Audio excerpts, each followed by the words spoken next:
भिंडी KG 50 KG चवक चवक चवक चवक చవక చవక చవక KG బంగారు 50 KG బంగారు 50 కేజీ కేజీ 50 కేజీ 50 రెండు బాబు రండి 24 క్యారెట్ల బంగారం కేజీ 50 కేజీ 50 రెండు బాబు రండి కేజీ 50 రెండు బాబు రండి కేజీ 50 కేజీ 50 చవక చవక చవక రెండు బాబు రండి కేజీ 50 రెండు బాబు రండి కేజీ 50 రెండు బాబు రండి కేజీ 50 रंडी रंडी रंडी बाबू रंडी रंडी केजी 50 केजी 50 रंडी केजी 50 चवक चवक चवक ధనం వల్ల సుఖం వస్తుందని చెప్పాల.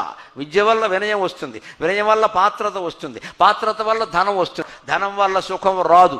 చాలా మంది కోటీశ్వరులు సుఖంగా లేరు. మీరు గమనించండి. నువ్వు తినడానికి లేదా, ఎవడు పట్టుకుపోతాడో తెలియదా, కొడుకో కూతురో ఇందులో ఎన్ని కోట్లు పాడు చేస్తారో తెలియదా, వాళ్ళ కోసం నువ్వు సంపాదిస్తావా? ఇంతకంటే ఈయన సంపాదించకుండా ప్రశాంతతకి నిద్రకి ప్రాధాన్యం ఉంటే ఈ ఆరోగ్యం బాగుండేది.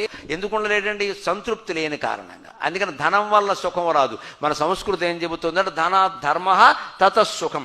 ధనం వల్ల నీ ధర్మాన్ని నువ్వు హాయిగా చేయగలుగుతావు. అందుకని మనం ధనవంతులు అయ్యేది ధర్మం కోసం, కేవలం డబ్బు సంపాదించడానికి కాదు అని తెలుసుకున్న కౌశికుడు ఆయన అడిగాడు, ఇప్పుడు నేను చేయవలసిన పని ఏమిటన్నాడు. నీ చదువంతా పక్కనెట్టే, తల్లిదండ్రుల బాధ్యతలు మర్చిపోయావు, నువ్వు దేశాలు దేశాలు తిరుగుతున్నావు పని లేక, ఇంటికి వెళ్ళి వాళ్ళకి సేవ చేసుకో అని చెప్పాడు. తల్లిదండ్రుల కాళ్ళు పట్టుకుని క్షమాపణ చెప్పుకుని కౌశికుడు మహత్తరమైనటువంటి ఉపనిషత్తులు ప్రతిపాదించే స్థితికి ఎదిగాడు.